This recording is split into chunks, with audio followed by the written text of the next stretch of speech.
Di masa lampau yang sangat jauh, di ujung daratan yang menjulang seolah ingin memeluk samudera lebar, di tanah yang kini kita kenal sebagai sekitar pesisir Makassar dan selat yang penuh rahasia itu, berdiri sebuah kerajaan makmur bernama Kerajaan Bumi Cemara. Di sana, alam bekerja selaras dengan manusia, bukit hijau menjaga daratan, angin laut membawa kabar segar, dan air selalu melambangkan kebenaran yang tak berubah arah. Di istana kerajaan itu tinggallah Putri Lestari, wanita muda yang kecantikannya disamakan dengan fajar yang menyapa pantai. Namun yang jauh lebih berharga adalah hatinya, lembut namun teguh, bijaksana melebihi usianya, dan jiwanya selalu merindukan sesuatu yang lebih luas dari sekadar tembok istana. Di sisi lain wilayah kerajaan, di sebuah desa nelayan yang sederhana namun tangguh di tepi pantai, tinggallah Bara Samudra, pemuda yang tumbuh bersama deburan ombak dan angin kencang. Ia bukan bangsawan berhias permata, namun tubuhnya kuat seperti tiang kapal terbaik, matanya tajam mengenali arah di antara kabut, dan hatinya jujur seperti air sumur paling dalam. Ia sering mendengar bisikan para tetua. Di antara daratan dan lautan ada satu ikatan suci, daratan adalah tempat berpijak dan berteduh, laut adalah jalan petualangan dan harapan, namun keduanya tidak akan lengkap tanpa satu sama lain. Pertemuan pertama mereka bukanlah di ruang pesta istana, melainkan di kejadian tak terduga yang menjadi awal kisah legendaris itu.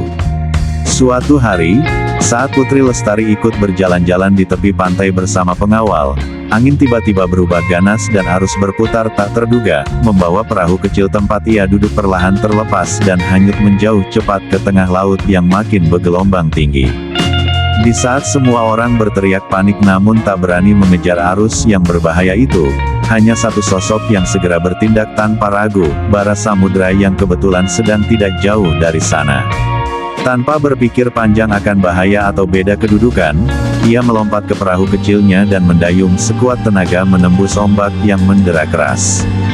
Di tengah lautan yang mengamuk itu, di saat langit kelabu hampir menyatu dengan air gelap, di sanalah dua mata saling bertemu dan dua hati saling mengenali, seolah takdir sudah lama menuliskan bahwa pertemuan ini adalah bagian dari rencana besar alam semesta.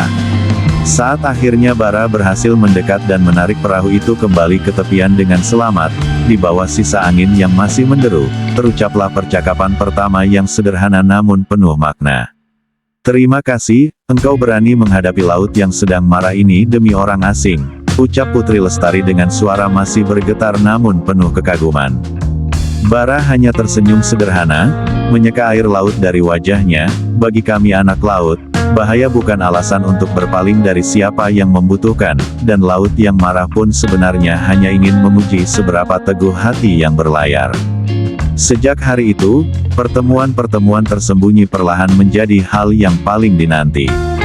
Di bawah naungan pohon cemara tepi pantai, saat senja melukis langit dengan warna jingga kemerahan, mereka berbicara panjang lebar, tentang rahasia ombak, tentang mimpi melihat pulau-pulau jauh, tentang keadilan dan kebahagiaan rakyat, dan perlahan namun pasti, tentang rasa cinta yang tumbuh semakin dalam dan kokoh persis seperti akar pohon yang menancap kuat di tanah berbatu. Namun mereka sadar betul, jalan cinta ini tidak akan mudah. Di masa itu, adat dan aturan kerajaan sangat tegas, putri istana ditakdirkan bersanding hanya dengan bangsawan atau raja dari tempat setingkat, bukan dengan anak nelayan sederhana. Dan benar saja, kabar tentang kedekatan itu perlahan sampai ke telinga raja. Kemarahan dan kecemasan pun muncul, bagaimana mungkin pewaris tahta memilih jalan yang dianggap melanggar batas. Raja segera memanggil Bara ke hadapan singgasana, dan mengucapkan tantangan berat yang sekaligus menjadi syarat satu-satunya yang mungkin bisa membuka jalan. "Jika engkau benar-benar mencintai putriku dan merasa layak berdiri di sisinya," ucap raja dengan suara tegas namun penuh kesedihan tersembunyi, "maka engkau harus berani melaksanakan tugas yang belum pernah berhasil diselesaikan siapapun dalam 3 generasi terakhir, berlayar melintasi lautan kabut abadi, menuju ujung cakrawala tempat langit dan air bertemu, dan bawalah pulang satu bukti nyata, bunga karang bercahaya, bunga langka yang hanya tumbuh di dasar teluk terlarang, dijaga oleh kekuatan laut yang ganas. Jika engkau pulang membawa bunga itu, berarti takdir memang mendukungmu, jika tidak, maka engkau harus menghilang selamanya dan tidak pernah lagi berani memandang wajah Putri Lestari. Semua orang menganggap tantangan itu sama saja dengan hukuman mati. Lautan kabut abadi dikenal sebagai tempat di mana kompas menjadi bingung, di mana badai bisa muncul seketika tanpa tanda, dan di mana banyak kapal hebat telah hilang tanpa jejak. Namun di mata Bara tidak ada keraguan, hanya ada satu tekad bulat dan satu pesan cinta yang diucapkan terakhir kali sebelum berangkat di tepi dermaga, di hadapan Putri Lestari yang matanya penuh air mata namun penuh keyakinan. Lestari, ingatlah selalu, laut memang luas dan berbahaya, namun ia tidak memiliki kekuatan apapun dibandingkan satu hal, arah hati yang tetap lurus. Kemanapun aku berlayar, betapapun gelap kabutnya atau tinggi ombaknya, aku tidak akan pernah tersesat, karena kompas abadi di dadaku selalu menunjuk satu arah saja, ke arahmu dan ke arah rumah ini. Tunggulah aku di bawah pohon cemara, karena janji yang diucapkan di tepi laut adalah janji yang tak boleh diputuskan oleh ombak atau waktu. Putri Lestari membalas genggaman tangan itu dengan kuat sekali, lalu mengucapkan janji setianya yang sama tegasnya. Dan aku pun berjanji, selama engkau pergi, aku akan menjadi mercusuar di daratan ini, menjaga cahayanya tetap menyala terang setiap malam, supaya engkau bisa melihat jalan pulang dari kejauhan. Tidak peduli berapa lama waktu berlalu, tidak peduli apa yang dikatakan orang lain, hatiku tidak akan pernah berlabuh di tempat lain selain di dermaga tempat perahumu akan kembali merapat. Perjalanan berat pun dimulai. Berhari-hari dan berminggu-minggu Bara menembus bahaya demi bahaya, kabut tebal yang menghapus pandangan sama sekali. Arus berputar yang menarik ke bawah, ombak raksasa yang menghempas keras seolah ingin merobek kayu perahu, hingga pertemuan dengan makhluk laut aneh dan penjaga purba yang menguji ketulusan hatinya sebelum mengizinkan lewat. Berkali-kali ia hampir putus asa dan lelah melampaui batas manusia biasa, namun setiap kali itu terjadi, di ingatannya selalu terbayang wajah Lestari dan janji yang terucap, dan di saat yang sama, di kejauhan samar di ufuk belakang sana, ia selalu merasa seolah melihat satu titik cahaya kecil yang tetap menyala, cahaya mercusuar buatan cinta yang dijaga setia setiap malam oleh putrinya.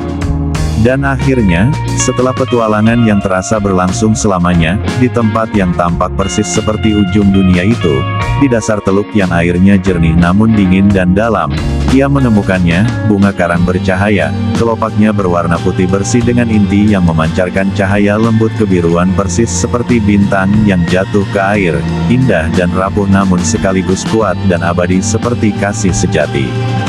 Dengan hati meluap sukacita luar biasa namun tetap berhati-hati menjaga harta itu, Bara segera berbalik arah, kini jalan pulanglah yang menjadi tujuan paling suci dan mendesak. Sementara itu di daratan, hari-hari penantian panjang menjadi ujian berat bagi Putri Lestari juga. Banyak orang mulai berbisik, bahwa ia sudah hilang selamanya, bahwa laut sudah menelan korbannya seperti banyak orang lain sebelumnya. Namun putri itu tidak pernah goyah sedikit pun keyakinannya, setiap sore ia tetap pergi ke pohon cemara tepi pantai, setiap malam ia tetap menyalakan obor di menara tinggi, setiap hari ia tetap berdoa menghadap ke arah samudera luas, karena ia tahu satu kebenaran mutlak, bahwa cinta yang tulus mampu melintasi jarak terjauh, mampu menembus kabut paling tebal, dan mampu mengendalikan arus yang paling liar.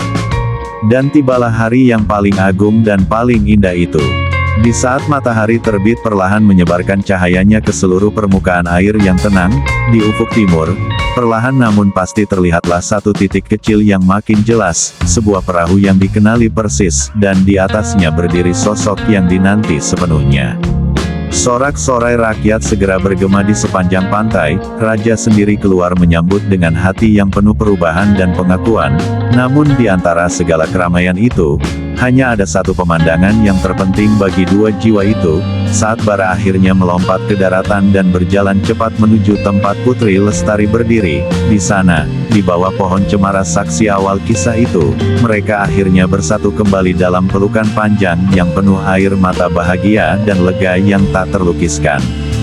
Di tangannya, Bara mengangkat tinggi bunga ajaib itu yang kini bersinar makin terang di bawah sinar matahari, bukan lagi sekadar bukti tantangan yang selesai, melainkan lambang hidup dari satu kebenaran agung yang kini raja dan seluruh kerajaan akhirnya pahami sepenuhnya, bahwa kasih sayang sejati tidak mengenal batas kedudukan, tidak mengenal batas kekayaan, dan tidak mengenal batas apapun yang dibuat manusia. Ia lebih kuat daripada ombak terganas, lebih tajam daripada kabut paling tebal, dan lebih abadi daripada segala kekuasaan duniawi. Tak lama kemudian, di bawah langit biru cerah yang disaksikan oleh angin laut dan burung-burung terbang riang, diadakanlah pesta persatuan yang megah namun penuh kesederhanaan. Putri Lestari dan Bara Samudra akhirnya bersanding secara sah, dan sejak hari itu, mereka memerintah kerajaan bukan dengan aturan kaku semata, melainkan dengan kebijaksanaan yang dipelajari dari daratan dan samudera, teguh seperti tanah, namun luas dan terbuka seperti lautan. Dan sampai hari ini, legenda indah itu masih terus diwariskan dari mulut ke mulut di sepanjang pesisir tanah ini, terutama di tempat di mana daratan bertemu laut, di bawah naungan pohon cemara yang masih berdiri tegak dan rindang, sebagai pengingat abadi bahwa jika dua hati saling mencintai dengan tulus, berjanji dengan teguh, dan saling menjaga kompas hati tetap lurus, maka tidak ada samudera yang cukup luas untuk memisahkan mereka, tidak ada badai yang cukup kuat untuk menghancurkan ikatan itu, dan tidak ada ujian yang cukup berat untuk mencegah mereka akhirnya pulang dan bersatu selamanya. Konon, di malam-malam bulan purnama yang cerah, jika seseorang berdiri diam dan mendengarkan saksama di tepi pantai itu, ia masih bisa mendengar desau angin dan deburan ombak yang seolah menyanyikan kembali kisah cinta legendaris itu dengan nada lembut dan abadi. Daratan dan lautan, terpisah tampak namun sesungguhnya satu, persis seperti dua jiwa yang saling mencintai dan tak akan pernah terpisahkan lagi.